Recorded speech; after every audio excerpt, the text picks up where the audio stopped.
everybody, I just wanted to apologize for not being in class on Friday. I never miss class.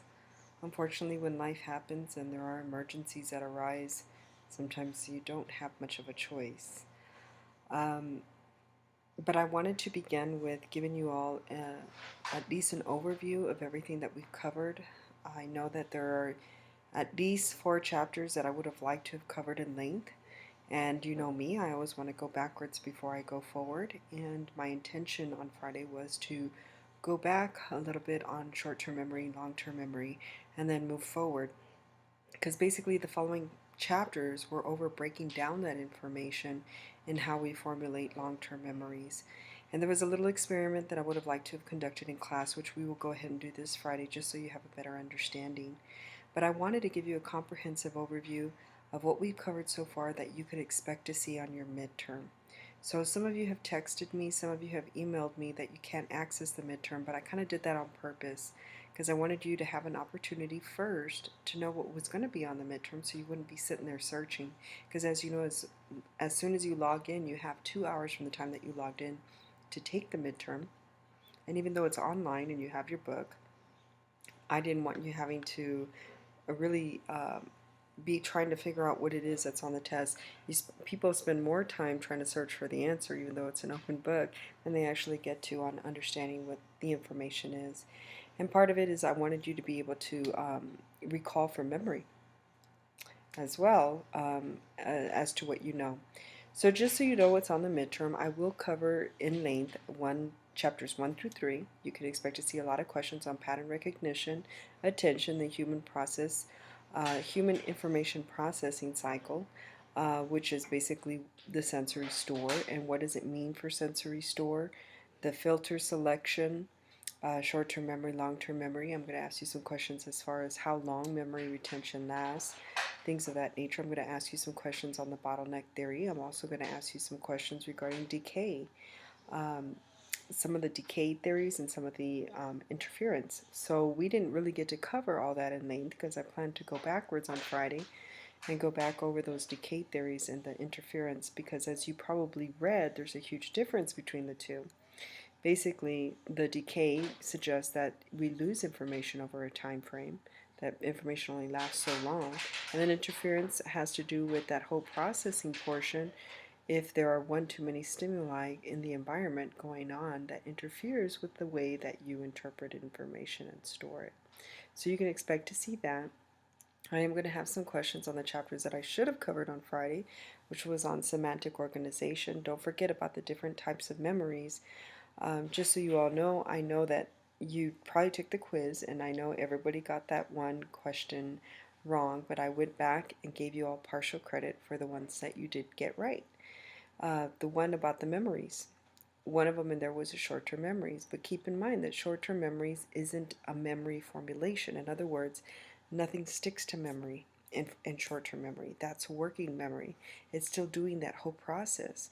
Long-term memories are the ones that hold all the different types of memories we talked about, like episodic and semantic and declarative and implicit, explicit, all of those that we talked about. So that would have been the one that you guys got wrong. So that was another thing I wanted to cover. So just so you know, and I'm looking through the book right now, I just want to make sure that I tell you everything that you probably want to know. So you're going to want to know things about short-term memory. Make sure you look at page 76, because in 76 you have the interference theory and the decay theory that you want to know. So that means you want to know the difference between retroactive, proactive, and release from proactive interference, which I will cover in another video that I'm going to do a lecture for you on. As far as like verbal processing and things of that nature, I'm not going to really cover those things, but I will talk about some visual organization. That is important because you, as you probably know, you did one of those exercises on recognition, because we talk a lot about on page 116 about eyewitness. You know, eyewitness recall. I'm going to cover some of that, about what it is about retrieval. We talked a little bit about that in class as well, about what happens to people and why they wait so long to ask those kinds of questions. So I'm going to cover that. If you look at page 124, it gives you a really good breakdown of the different types of memories.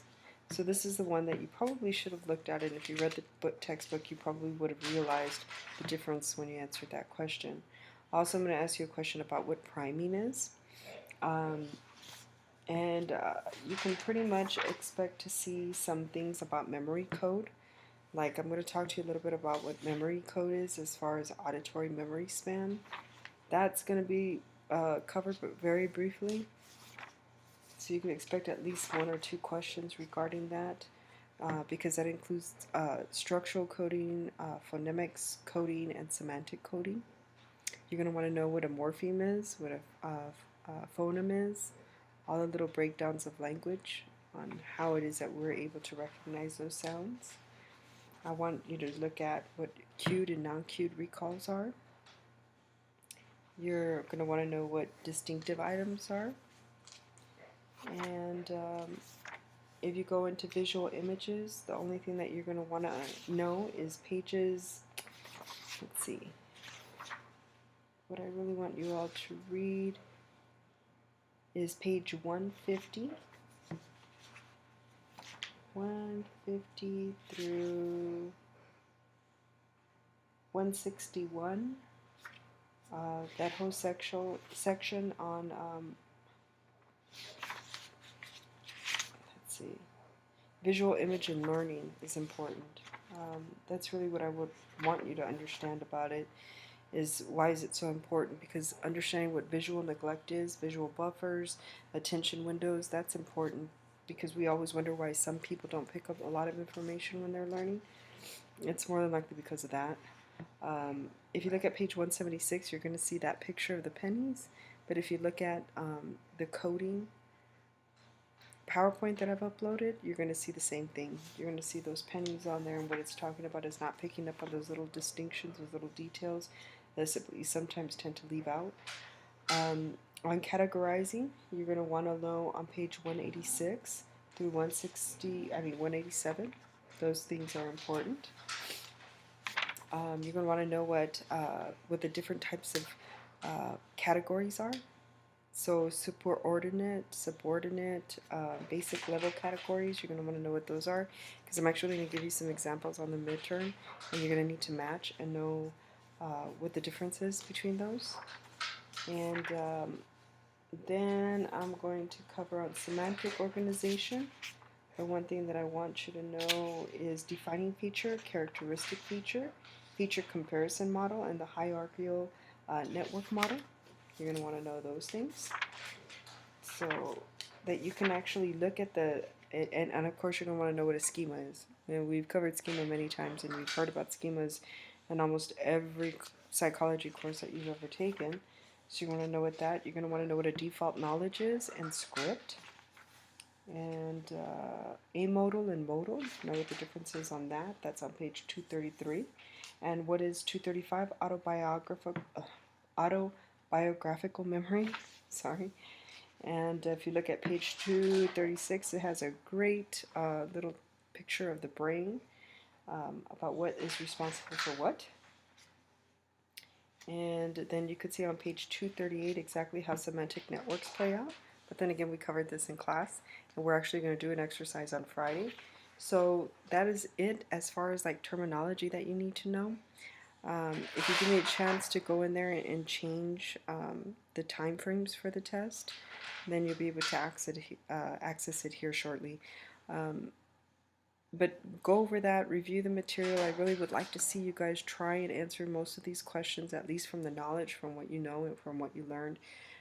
Watch the lecture, and that way you can really kind of grasp the concepts, so that on Friday when we get back together and we talk and we start covering more material, it'll kind of sink in. And don't forget that starting not this Friday but the following one, because we'll already be in week 6, we're going to do presentations. So this Friday we're going to talk about who's going to do their presentation first, and then we're going to talk about who will do their presentation in week 7, because we should be done with everything come week 8. So week 8 you'll come in, you'll take your final, and then you'll know exactly where you stand So if you haven't done your exercises, which I saw that 2 people have not turned in one of those exercises that you're supposed to be doing right now on CogLab. Sorry, as you can probably tell, I have had very little sleep since everything happened since Friday. Um, but for those of you who didn't know, I think there was 2 of you that were trying to log into that one link that I put in one of the exercises. Don't forget to go back to week 1 and look at CogLab instructions. I actually purchased the license for CogLab, so you don't have to use that other website that's up there. Use CogLab and you should have no problems accessing the exercises so that you can do those and answer those questions. Another thing is you're not required to turn those to me in an APA format, so just so you know. The only time that you would ever use anything in APA for this course is if you're going to use references, then you do have to give me a reference page. If you're going to give credit to the sources from which you derived your answers, please do so. Otherwise, you all don't have to give me a title page, abstract, and all that. Just do the exercise, answer the questions, and get that into me. There are drop boxes for every single one of them. I've had one person try to turn it into me in email.